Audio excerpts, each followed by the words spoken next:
¿Por dónde empezar? Ustedes sabrán que el título del texto que está por salir pues es realmente muy ostentoso, ¿no? Es muy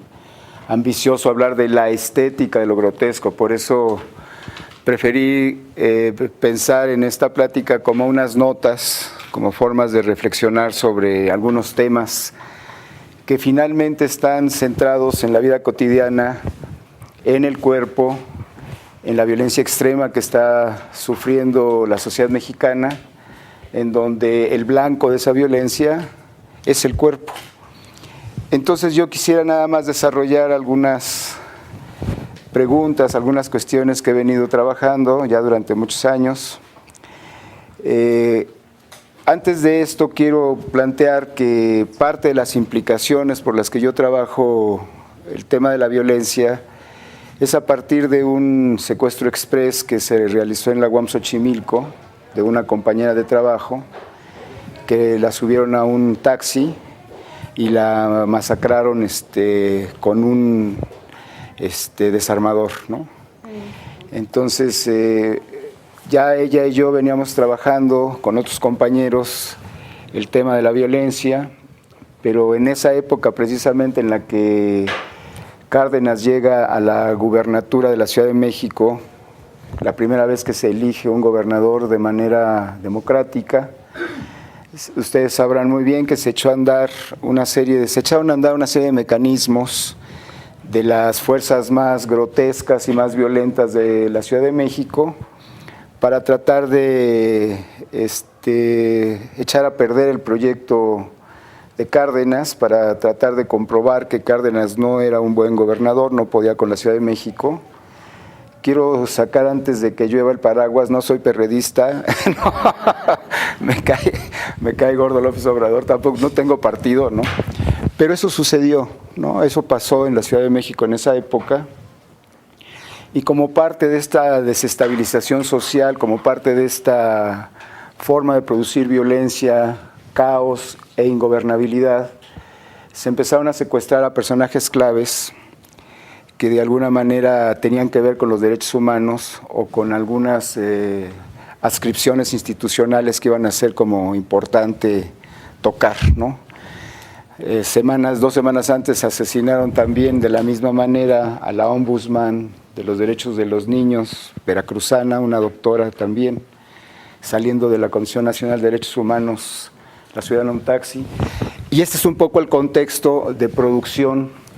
de estas investigaciones que de alguna manera para mí eran tangenciales a otras investigaciones que venía realizando, pero después de esto como que me costó trabajo zafarme, ¿no? Entonces desde ahí se desarrollaron ya diferentes investigaciones que tienen que ver con linchamientos colectivos, que tienen que ver con,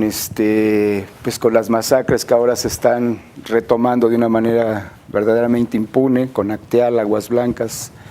Los Bosques, ¿no? Este es el contexto de producción de la investigación y a partir de eso se han planteado como varias preguntas que se intentan desarrollar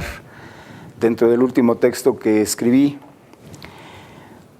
Una cuestión central es algo que ustedes, me parece, o Maya por lo pronto ya planteó para este seminario, que es el cuerpo intervenido por las emociones, el cuerpo intervenido por la mirada del poder, el cuerpo intervenido por una construcción social de la mirada pública, ¿no?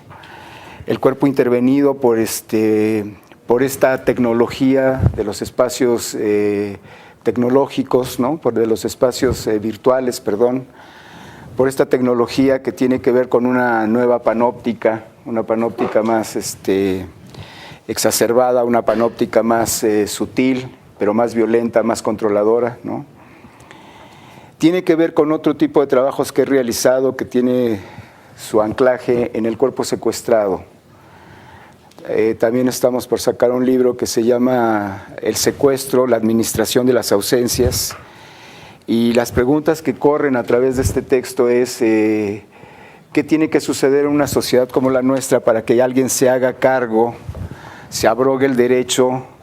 de quitarnos de la circulación, de administrar nuestra presencia o nuestra ausencia con un tono de violencia verdaderamente fuerte y que genere este tipo de enloquecimiento familiar y social, el saber que alguien ha sido secuestrado, sobre todo cuando esto es más incontrolable y más eficaz, es en el caso de los niños, ¿no? Entonces, si ustedes se fijan, lo que estoy tratando de mostrar es las diferentes acepciones que tiene el cuerpo en la violencia, los diferentes fenómenos de sustracción, de agresión, de significación, de construcción simbólica de lo que es propiamente el cuerpo humano y de las diferentes miradas, ¿no?, que se van construyendo desde los espacios públicos, desde las instituciones, desde la mirada del poder, desde la mirada de lo íntimo, desde la mirada de lo público, y cómo el cuerpo de alguna manera a partir de eso tiene diferentes adscripciones discursivas, diferentes adscripciones simbólicas, ¿no? Dentro de esta misma situación del cuerpo secuestrado hay algo que también es,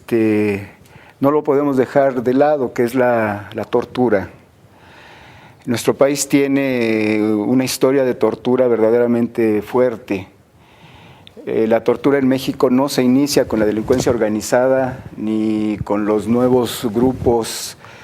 que la ejercen, no se inicia con Daniel Arizmendi ni con Caletri, ¿no? La tortura en México se introduce en los años 60, 70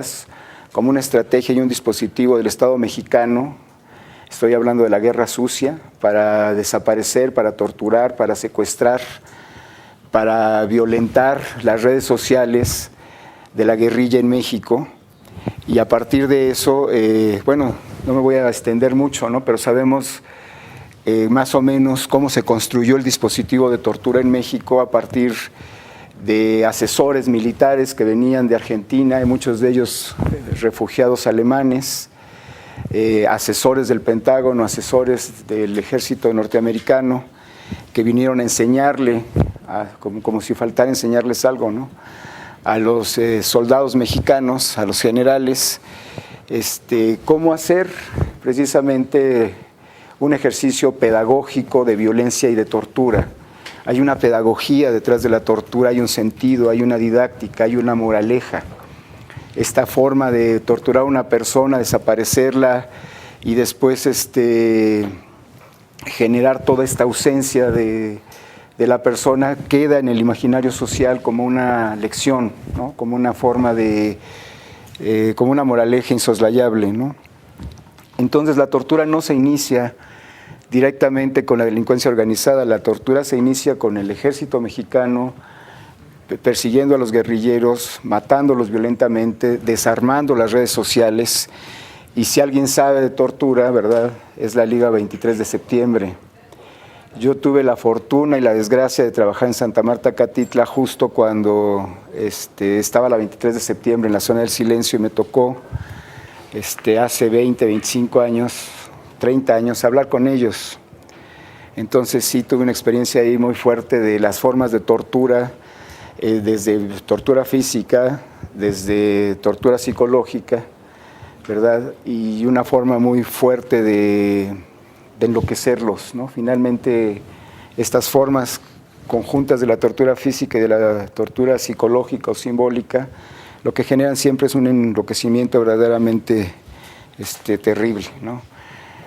Después también tuve la posibilidad de trabajar año y medio en Almoloya de Juárez, hoy La Palma. No me tocó el proyecto de inicio, el primer año de funcionamiento de la prisión, y bueno, ahí hay otra manera muy específica de pensar el cuerpo aprisionado, el cuerpo torturado, el cuerpo ortopédicamente tocado por el poder, por la manera de regresarlo a un orden, de intentar lo que después vamos a ver en algún momento, lo que propiamente se llama readaptación social, ¿no? Quién sabe qué es eso, pero todo el mundo habla de eso en la policía, ¿no? Otra cuestión que me interesa tocar en esta forma de ir descubriendo las diferentes maneras de significación del cuerpo es la relación cuerpo-institución médica, la especialización exacerbada que tiene el cuerpo de los órganos, ¿no? Si ustedes se fijan, hay un especialista para la retina, un especialista para el iris, un especialista para el nervio óptico, un especialista para la mirada, un especialista para todo. en detrimento o en abstracción de la integridad